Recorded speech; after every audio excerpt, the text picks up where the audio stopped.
au point où nous sommes parvenus. Et dans cette partie du verset, on avait vu le sens de chaque mot dans cette phrase. Parce qu'il n'y a pas un mot dans la Bible dans lequel il n'y a pas un message. Chaque mot dans la Bible a un message. Il suffit de savoir comment aller chercher le message qui se trouve derrière ce mot. Et c'est ce qu'on avait vu hier soir, le message qu'il y avait dans l'adverbe seulement. Il y avait une raison bien spécifique que l'apôtre avait utilisé cet adverbe. Il y avait une raison aussi pour laquelle ceux qui étaient là hier soir ont compris qu'il y avait une raison aussi pour laquelle le serviteur avait dit au point. Au point, c'était pour identifier la position de l'Église. Au point où nous sommes, c'était pour identifier et c'était pour amener le peuple à voir sa situation actuelle, sa position actuelle. Au point où nous sommes parvenus, le verbe parvenir signifie qu'on est sorti de quelque part pour arriver à là où nous sommes. Maintenant, il ne s'agit pas de seulement regarder, considérer là où nous sommes, mais il s'agit aussi de marcher. Parce que si nous sommes là, c'est vrai que nous avons parcouru du chemin, c'est vrai que nous avons traversé des rivières, c'est vrai que nous avons traversé des déserts, c'est vrai que nous avons traversé des mers, mais si nous sommes là, si nous sommes arrivés, c'est vrai que nous avons chanté, nous avons loué après 6 ans. Alléluia! Mais nous ne sommes pas appelés à rester là. Nous sommes appelés à aller plus loin. Et c'est exactement ce que nous allons voir ce soir dans ce deuxième message. Et regardez qu'est-ce qu'il y a dans cette exhortation, marchons de même pas. Le chemin que nous avons parcouru, le chemin, les routes que nous avons passées, et la question hier soir c'était: où êtes-vous aujourd'hui par rapport à hier? C'est donc de cette optique,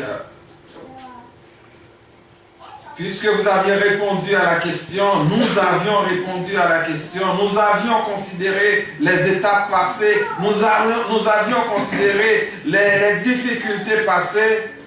Maintenant, nous avons besoin de poser des actions. Nous avons besoin de poser des actions. Comme vous pouvez le constater, et nous l'avions constaté hier soir, on a divisé le texte en 2 parties. Nous avions vu ce que l'apôtre voulait dire dans la première partie. Mais ce qu'il veut dire dans la deuxième partie du texte, marchons de même pas, c'est une exhortation faite à l'Église. Une exhortation lancée à l'Église à marcher de même pas. C'est-à-dire à marcher sur un même rythme. À marcher dans la bonne direction. Marcher dans un même rythme, sur un même rythme, signifie qu'il doit avoir une coordination dans la marche. Il doit avoir une entente dans la marche. Il faut qu'on se mette d'accord avec les conditions de la marche. On va essayer de faire quelques remarques dans ce texte. Ça nous permettra aussi de faire une révision du message d'hier. Rappelez-vous que l'apôtre avait mis en garde l'Église contre les chiens, c'est-à-dire des hommes aux esprits impurs, aux insolents ou impertinents. Il avait mis l'Église en garde contre les mauvais ouvriers, c'est-à-dire des hommes qui ne travaillent pas dans l'intérêt de l'Évangile. Il avait mis l'Église en garde contre les faux circoncis, c'est-à-dire ceux qui mettaient leur foi ou leur confiance dans la chair.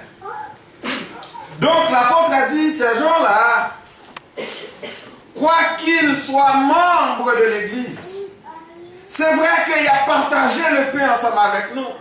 C'est vrai qu'il a bu du vin ensemble avec nous. C'est vrai, il a prié ensemble avec nous. Mais il faut faire attention à ces hommes-là. Il faut faire attention à ces hommes-là parce que ils ne sont pas sous la même longueur d'onde avec nous.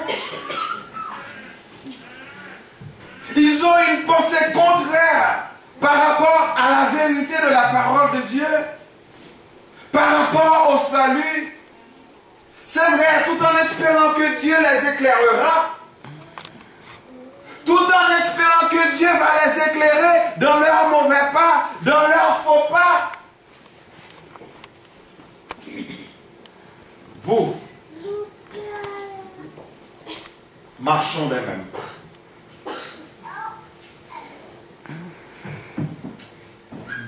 Vous savez, mes frères et sœurs, dans nos églises de nos jours, nous avons des fauteurs de troubles. Ce sont des gens, mes frères et sœurs, qui ne veulent pas s'aligner sur la ligne de la conduite, sur la ligne de conduite de l'Assemblée. Ce sont des gens qui pensent mieux comprendre la Bible que quiconque. Des gens qui ne sont jamais dans les études bibliques, des gens qui ne sont jamais dans les réunions de prière, qui ne participent pas à l'école du dimanche, mais qui sont toujours prêts à contredire le pasteur.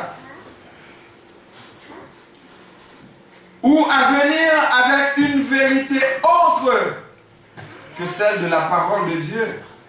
Et ce sont ces gens qui vont vous dire, comme le serpent avait dit à Ève, Dieu a-t-il réellement dit? Est-ce que c'est ça Bible a dit?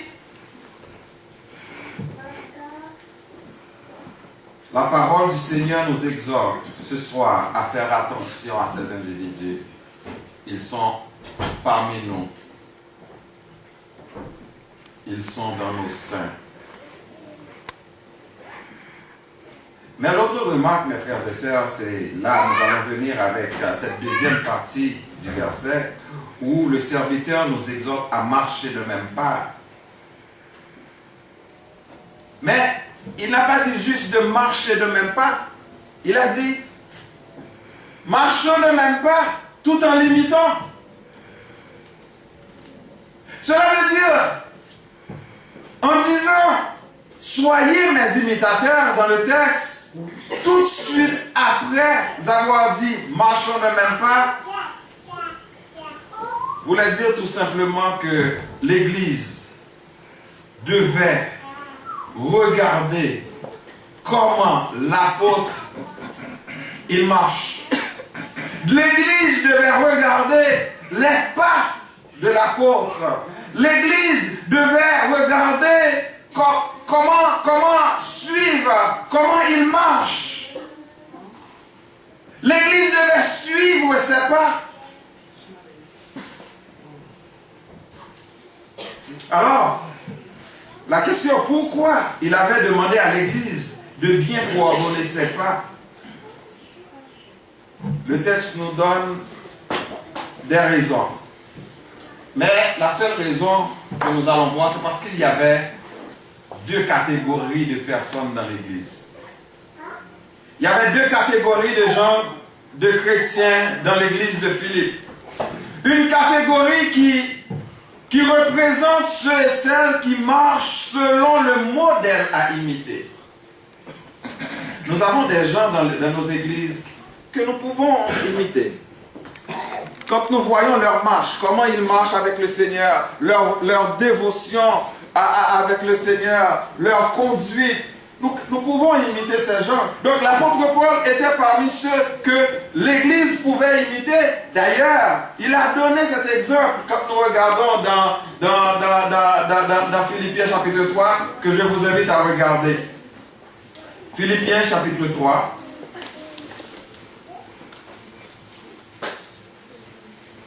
Il va donner des exemples pourquoi il faut l'imiter. Il dit au verset 4, « Moi aussi, cependant, j'aurais sujet à mettre ma confiance dans la terre, Si quelqu'un croit pouvoir se confier en la chair, je le prie bien davantage. Moi, circoncis le 8e jour de la race d'Israël, de la tribu de Benjamin, hébreu né d'hébreu, quant à la loi, pharisien, quant aux ailes persécuteurs et irréprochables à l'égard de la justice. Donc, mes frères et sœurs, c'était des privilèges que Paul te gagnait.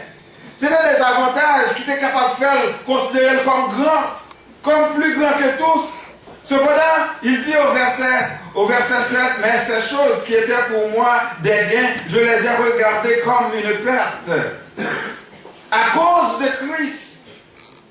Et même je regarde toutes ces choses comme une perte à cause de l'excellence de la connaissance de Jésus-Christ, mon Seigneur, pour lequel j'ai renoncé à tout. Et je les regarde comme de la boue afin de gagner Christ et d'être trouvé en lui, non avec ma justice, celle qui vient de la loi, mais avec celle qui s'obtient par la foi en Christ. La justice qui vient de Dieu par la foi, afin de connaître Christ et la puissance de sa résurrection et la communion de ses souffrances, en devenant conforme à lui dans sa mort pour parvenir, si je puis, à la résurrection d'entre les morts. Ce n'est pas que j'ai déjà remporté le prix, mais j'ai fait une chose. Je cours pour tâcher de le saisir, puisque moi aussi j'ai été saisi. Donc, voyez-vous, Paul se donne comme exemple. Qui lui, il suit Christ. Il ne regarde pas ce qu'il était hier, mais il se voit comme étant un serviteur qui imite Christ. Donc si lui, il imite Christ, alors il invite l'Église à l'imiter. Ainsi, mes frères et sœurs, si vos leaders à l'Église Impact du plein évangile, ils suivent Christ, ils imitent Christ, pourquoi ne pas les suivre? Pourquoi ne pas diriger vos pas vers leurs pas? Parce que eux autres, ils suivent le Seigneur. Donc Paul, il s'est donné l'exemple, il demande, il dit aux disciples, regardez comment moi j'ai imité le Seigneur, j'ai marché avec le Seigneur, alors marchons aussi de même pas. Donc c'est la catégorie des gens, nous disons, qui représentent ceux et celles qui marchent selon le modèle à imiter. Ils ne marchent pas selon le conseil des méchants. Ils ne s'arrêtent pas sur la voie des pécheurs. Ils ne s'asseyent pas en compagnie des moqueurs, mais ils trouvent leur plaisir dans la loi de l'Éternel. Ils trouvent leur plaisir dans la loi de l'Éternel et la méditent jour et nuit. Ce sont ces gens-là qu'il faut imiter, mes frères et sœurs. Ce sont ces gens-là qu'il faut suivre. Ce sont ces hommes et les femmes qui marchent sur la ligne du Seigneur. C'est eux autres qu'il faut suivre. Nous avons un autre exemple, une autre forme de conseil du genre que nous trouvons dans Hébreux, le chapitre 12, les versets 1 et 2, où l'apôtre dit, où le serviteur, l'auteur qui a écrit cette épître, il a dit aux disciples, nous tous, nous donc aussi, puisque nous sommes environnés d'une si grande nuée de témoins, rejetons tout fardeau et tout péché qui nous enveloppe si facilement et courons avec persévérance. Mes frères et sœurs, marcher, c'est un verbe d'action. Et regardez dans ce texte, mes frères et sœurs, le serviteur a utilisé un impératif en disant à l'église, marchons de même pas. Le verbe qu'il a utilisé à l'impératif, c'est une action d'ensemble. En disant marchons, c'est-à-dire, c'est pas juste ou même qu'à marcher, mettez-nous ensemble pour nous marcher. Il y a un impératif, mes frères et sœurs, c'est une injonction qui exprime un ordre, une exhortation ou un souhait. Mais dans ce cas-ci, mes frères et sœurs, l'apôtre en disant marchons et considérant le temps qu'il utilise, troisième personne, il voulait non seulement passer un ordre à l'église. D'ailleurs, il avait tout le droit de passer l'ordre à l'église puisque il était l'un des fondateurs de cette église. Considérant tout ce qui se passe dans cette église et tout le monde qui a contrecarré la vérité que lui-même qui t'a contredit tout ça que lui-même était enseigné, Il a intérêt pour te passer au l'ordre. Mais dans ce sens-là, il a préféré de les exhorter. Il a préféré de les exhorter en leur demandant de marcher ensemble, de regarder, d'être au même pas. La deuxième catégorie de personnes dans l'église, mes frères et sœurs, c'était ceux-là qui marchaient en ennemi de la croix.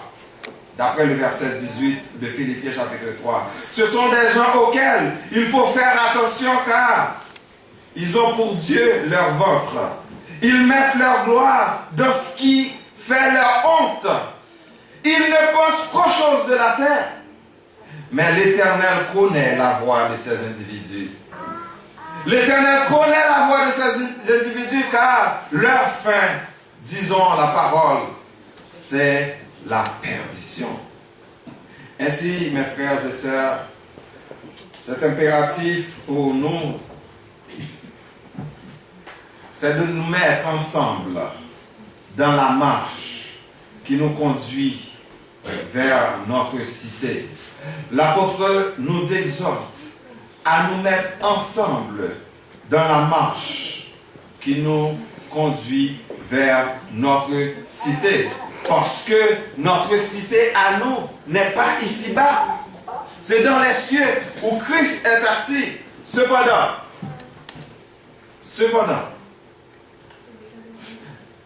dans Amos chapitre 3, le verset 3, nous lisons: deux hommes marchent-ils ensemble sans en être convenus? Cela veut dire, est-ce que deux mondes capables de marcher ensemble si on parle entendu?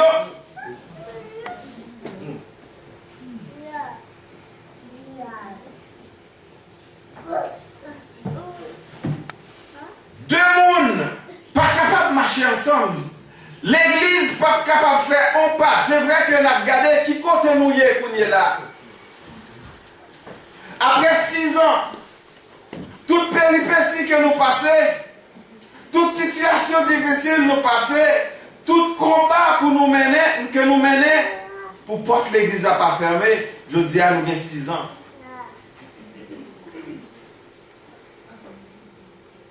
Qui côté nous décider pour nous arriver avec l'Assemblée. Mais si nous voulons arriver au côté avec l'Assemblée, nous devons mettre nous ensemble. Nous ne sommes même pas. Ceci dit, on ne peut marcher de même pas si on ne s'entend pas sur les principes de la marche. On ne peut se mettre ensemble si on ne se met pas d'accord sur la modalité de la marche.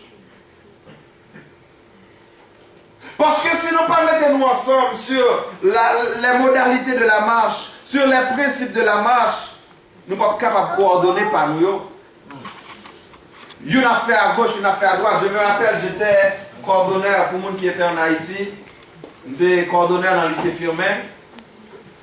C'est-à-dire, coordonneur, c'était des jeunes étudiants comme les cadets ici au Canada. Nous avons un uniforme militaire. Moi, j'étais commandant d'une compagnie. J'étais capitaine. Mais, il y avait des pas, nous avons besoin de marcher au pas comme des militaires, comme des cadets. Parce que tu as des mouvements pour nous te faire. Si nous ne passons même pas avec l'autre, c'est difficile pour nous exécuter le mouvement. Il en est de même l'Église. En tant que l'Église de Jésus-Christ, l'Église pour laquelle Christ est mort et ressuscité, et nous a appelés pour que nous puissions faire partie de cette grande bergerie, nous devons nous mettre ensemble. Nous avons un berger qui est devant nous et qui donne l'ordre, qui dit en avant. Donc quand il dit en avant, nous devons nous coordonner pour que la marche soit correcte. L'apôtre Paul nous donne dans ce texte les paramètres sur lesquels nous devons nous mettre d'accord. Nous devons nous mettre au même pas. Et c'est à travers le texte de Philippiens, nous allons voir tous ces paramètres sur lesquels nous devons nous mettre au pas. D'abord, dans au chapitre 1er, le verset 27, l'apôtre va dire, nous devons être au même pas dans la manière de vivre l'évangile. Il dit, seulement conduisez-vous d'une manière digne de l'évangile de Christ. Maintenant, l'église Impact, comment vous vivez votre évangile? Vivez-vous l'évangile dignement, comme Christ veut que l'on vive l'évangile? Êtes-vous cette lumière? Impactez-vous le monde?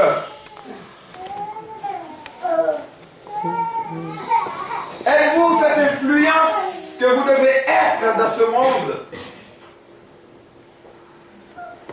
Quand on vous regarde dehors, quel témoignage qu'on peut dire de vous, qu'on peut donner de vous? Vous devez vivre l'évangile d'une manière digne. Sans quoi là, si que vous ne pas vivre l'évangile d'une manière digne, ou pas qu'à ou pas avec le monde qui parle dans le ciel, ou même avec le monde qui parle dans le ciel, nous passons même longueur d'onde. Nous passons le même chemin, nous chaque sur un chemin à part. L'apôtre dit à l'église seulement, conduisez-vous d'une manière digne de l'évangile, parce que l'évangile a des principes de vie. Si on dit que c'est chrétien ou c'est disciple de Christ, cela veut dire qu'un disciple, c'est un monde qui mettait d'accord pour accompagner Christ sur la route. Voilà pourquoi Christ va dire, si quelqu'un veut venir après moi, qu'il renonce à lui-même, qu'il se charge de sa croix et qu'il me suive. Parce que pour suivre le Christ sur le chemin, vous devez mettre vos pas sur les empreintes du pas du Seigneur. Amen. Vous devez suivre Christ. Regardez comment Christ a vécu et vivez comme Christ a vécu. Vous devez être animé des mêmes pensées, des mêmes sentiments qui étaient en Christ.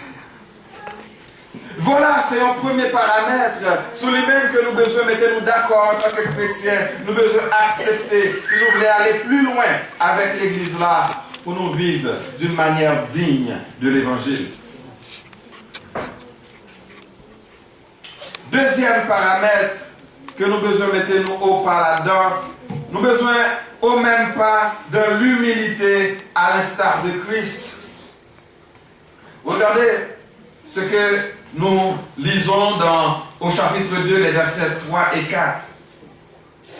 Ne faites rien par l'esprit de parti et par vaine gloire, mais que l'humilité vous fasse regarder les autres comme étant au-dessus de vous. Que chacun de vous, au lieu de considérer ses propres intérêts, considère aussi ceux des autres. Donc, mes frères et sœurs, le texte nous dit que nous devons être humbles. Quand nous travaillons, d'ailleurs, vous ne travaillez pas pour Pasteur Betty, vous ne travaillez pas pour les autres serviteurs de Dieu qui sont dans l'assemblée, vous travaillez pour le Seigneur. Travaillez en toute humilité, sachant que c'est le Seigneur qui va vous payer le travail que vous faites. Quand vous faites quelque chose, pas parce que c'est Pasteur Betty a prêché, les plus grands pasteurs ou non, devant le Seigneur, nous-mêmes, les Pasteur Betty, nous sommes les mêmes bagages. Pasteur Betty a eu la grâce d'avoir été établi par le Seigneur sur vous. Et sa responsabilité, nous verrons ça demain, c'est de vous conduire devant le Seigneur saint et irrépréhensible. Malheur à lui s'il ne fait pas son travail comme il le faut. Et vous, votre responsabilité, c'est d'enseigner à l'école du dimanche. Faites votre travail comme il faut. Et ceci en toute humilité. Il dit, pas faire en rien par esprit de parti ou par vaine gloire. Vous pas besoin de chercher une gloire dans savoir-faire. Que toute la gloire soit à Dieu.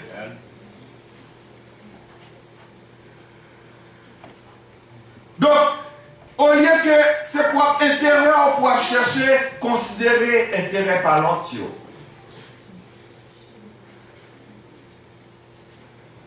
Considérer intérêt par l'autre. Troisième bagaille sur lui-même, nous besoin au pas, c'est dans l'amour. On a besoin d'être au même pas dans l'amour. Dans ce texte, le chapitre 2, les versets 5 à 8, nous lisons: ayez en vous les sentiments qui étaient en Jésus-Christ, lequel, existant en forme de Dieu, n'a point regardé comme une proie à arracher d'être égal à Dieu. Mes frères et sœurs, imaginons un instant que le Seigneur disait: non, je ne veux pas descendre sur cette terre pour ces gens. Je garde mon siège de roi. Je garde mon siège de Dieu. Si quelqu'un d'autre veut y aller, qu'il s'en aille. Mais moi, je reste là. Mais le texte dit qu'il n'a pas regardé le fait qu'il soit Dieu comme un bénéfice à en profiter. Mais il s'est humilié. C'est l'amour, mes frères et sœurs. Et c'est l'amour qui nous pousse à nous humilier. C'est l'amour qui nous pousse à nous humilier jusqu'à nous considérer plus petits que les autres. Ce n'est pas une fausse humilité. Et Dieu prouve cet amour envers nous, d'après Romains chapitre 5, verset 8, parce que lorsque nous étions encore des pécheurs, Christ est mort pour nous.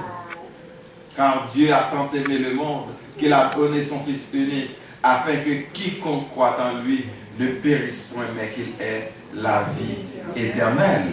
Donc, il n'a pas regardé le fait qu'il soit Dieu comme un bénéfice à en profiter.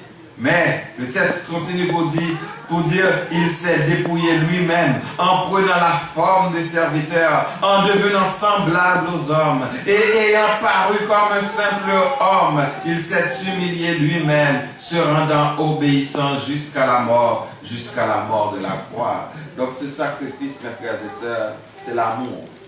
Nous avons besoin au pas avec le Seigneur dans l'amour.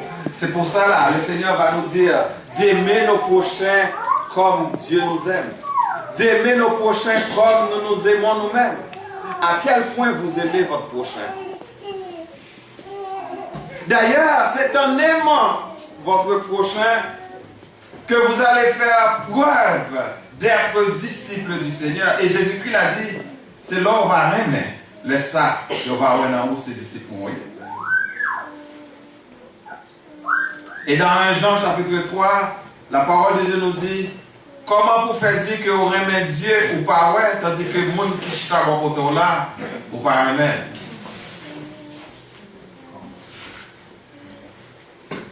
Donc mes frères et sœurs, si nous voulons que l'Église grandisse, si nous voulons que, si vous voulez aller plus loin avec l'Église et impact du plein évangile, vous devez être au même pas dans l'amour, dans l'humilité, dans l'obéissance. Vous devez être aussi au même pas dans le service.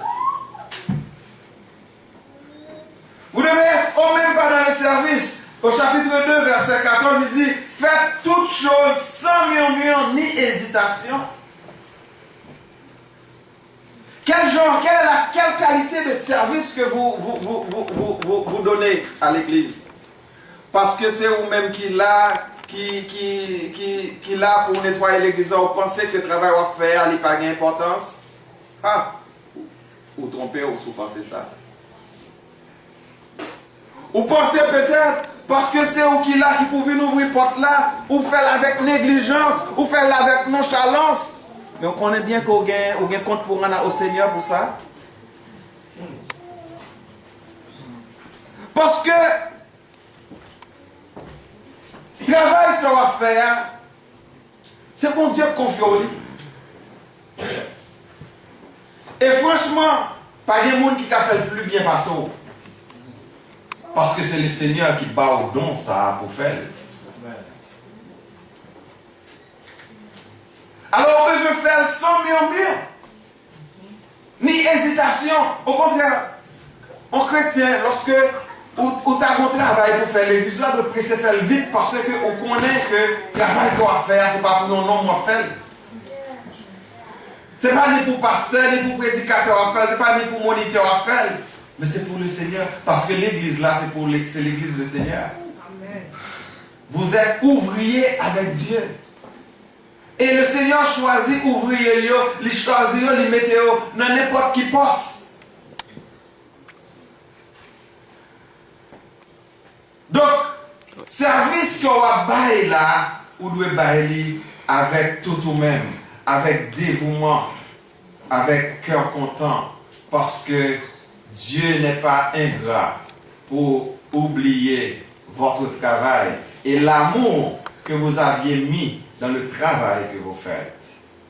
Donc, voilà pourquoi vous devez travailler de mieux en mieux à l'œuvre du Seigneur, sachant que votre travail ne sera pas vain. Et vous devez aussi être au même pas dans la pensée. Vous devez être au même pas dans la pensée. Chapitre 3, verset 15, l'apôtre a dit, nous tous donc qui sommes parfaits, ayons cette même pensée. Si nous ne sommes pas au pas, si nous n'avons pas la même pensée, nous ne pouvons pas diriger nous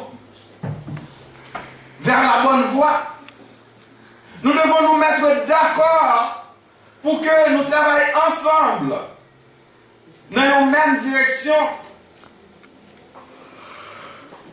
C'est vrai que nous sommes capables d'avoir des opinions différentes. Nous sommes capables d'une façon que nous elle, mais nous devons finir par mettre nous d'accord sur le même point. Parce que nous travaillons ensemble pour un même maître. Il faut qu'il y ait un accord, il faut que nous mettions d'accord sur un point pour que nous soyons capables de diriger. Donc, nous devons nous mettre d'accord au pas, au même pas dans la pensée. Et au chapitre 4, le verset 8, le serviteur va dire, frère, que tout ce qui est vrai, tout ce qui est honorable, tout ce qui est juste, tout ce qui est pur, tout ce qui est aimable, et tout ce qui mérite l'approbation, ce qui est vertueux et digne de louange, soit l'objet de vos pensées. Avec quoi vous nourrissez vos pensées?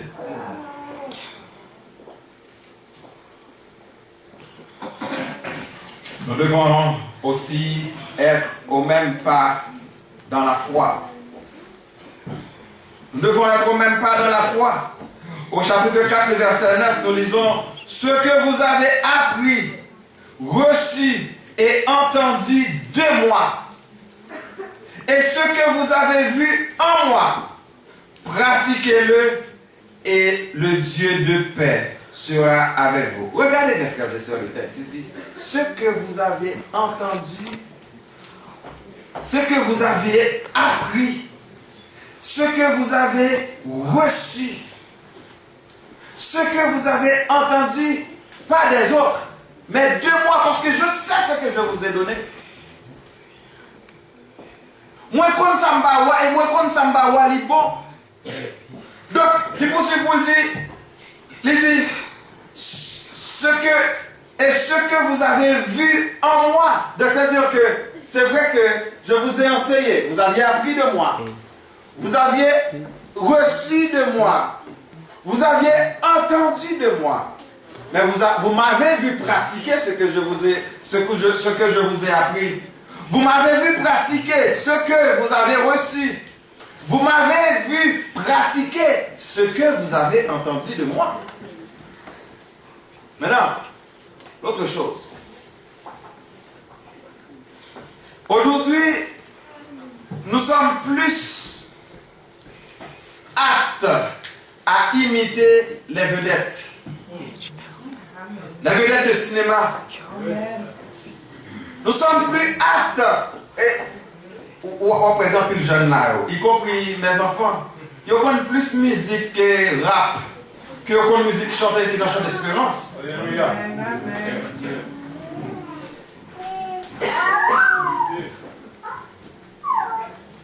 Quand j'ai vu cette petite fille qui chantait tout à l'heure là, c'était extraordinaire. Mais pas grand pile de monde qui ne peut pas faire. Il y a plus de grand monde qui ne peut pas faire ça, on fait là. Ça le fait là. Donc, mes frères et sœurs, depuis 6 ans, vous aviez appris. Depuis 6 ans, vous aviez entendu. Depuis 6 ans, vous aviez reçu. Que faites-vous de tout ce que vous aviez appris? Que faites-vous de tout ce que vous aviez reçu? Que faites-vous de tout ce que vous aviez entendu? Est-ce que vous aviez mis votre foi? Et vous savez, c'est en mettant votre foi, cela va vous propulser plus loin parce que nous mettons-nous ensemble. Dans le psaume 133, le psalmiste a dit: oh, qu'il est bon, qu'il est agréable pour des frères de demeurer ensemble. Quand les frères demeurent ensemble, c'est là que Dieu envoie la bénédiction, la vie pour l'éternité. Imaginez combien de bénédictions que nous sommes en train de passer à travers. Nous sommes en train de passer à travers des bénédictions, ou plutôt à côté des bénédictions, tout simplement parce que nous ne sommes pas ensemble. Pour attirer des bénédictions sur l'église, vous devez vous mettre ensemble. Pour attirer des bénédictions sur l'église, vous devez être au même pas. Nous devons marcher au même pas. Parce que en marchant au même pas, mes frères et sœurs, en coïncidant nos pas, en coordonnant nos pas, pas de confusion.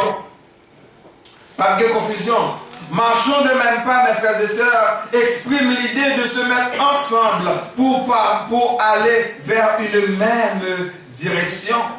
Parce que notre cité à nous est dans les cieux, d'où nous attendons aussi comme Sauveur et Seigneur Jésus-Christ qui transformera le corps de notre humiliation en le rendant semblable au corps de sa gloire par le pouvoir qu'il a de s'assujettir toutes choses. Notre cité à nous n'est pas de ce monde. Nous avons une destination. Nous avons un endroit où nous voulons aller. Donc, c'est sur cette terre nous devons nous mettre d'accord si nous voulons y aller. C'est un appel à l'unité. À l'unité dans la foi. À l'unité dans l'amour. À l'unité dans la compassion. C'est un appel. C'est une exhortation à s'unir pour l'avancement de l'œuvre de Christ. Demain, si Dieu le veut, on va voir ce que Christ attend de son Église. C'est le message que nous allons prêcher demain soir. En attendant, mes frères et sœurs, vous êtes là après 6 ans. L'apôtre était dans une position aussi. Il courait, il était dans une position, il était à un point, à un moment donné. Comme vous aussi, à l'église Impact du Plein d'Évangile, vous êtes à un point. Mais, regardons le point où il était, il dit, ce n'est pas que j'ai déjà remporté le prix. Parce que des fois, il y a quelques points que nous arrivons, nous sommes capables de penser que nous finissons, nous sommes capables de penser que nous arrivons. Mais nous sommes encore là. Il dit, ce n'est pas encore que j'ai déjà remporté le prix, mais je fais une chose, je cours. Je cours vers le but. L'église Impact. Mettez-vous ensemble pour courir vers le but. Parce que vous n'êtes pas appelés à rester là où vous êtes. Vous êtes appelés à aller plus loin. Et à être cette lumière dans ce monde. À être ce seul rôle que vous êtes appelés à jouer. Vous êtes appelés à impacter votre communauté. À faire de l'influence. À influencer le monde. Marchons donc de même pas. Que le Seigneur vous bénisse.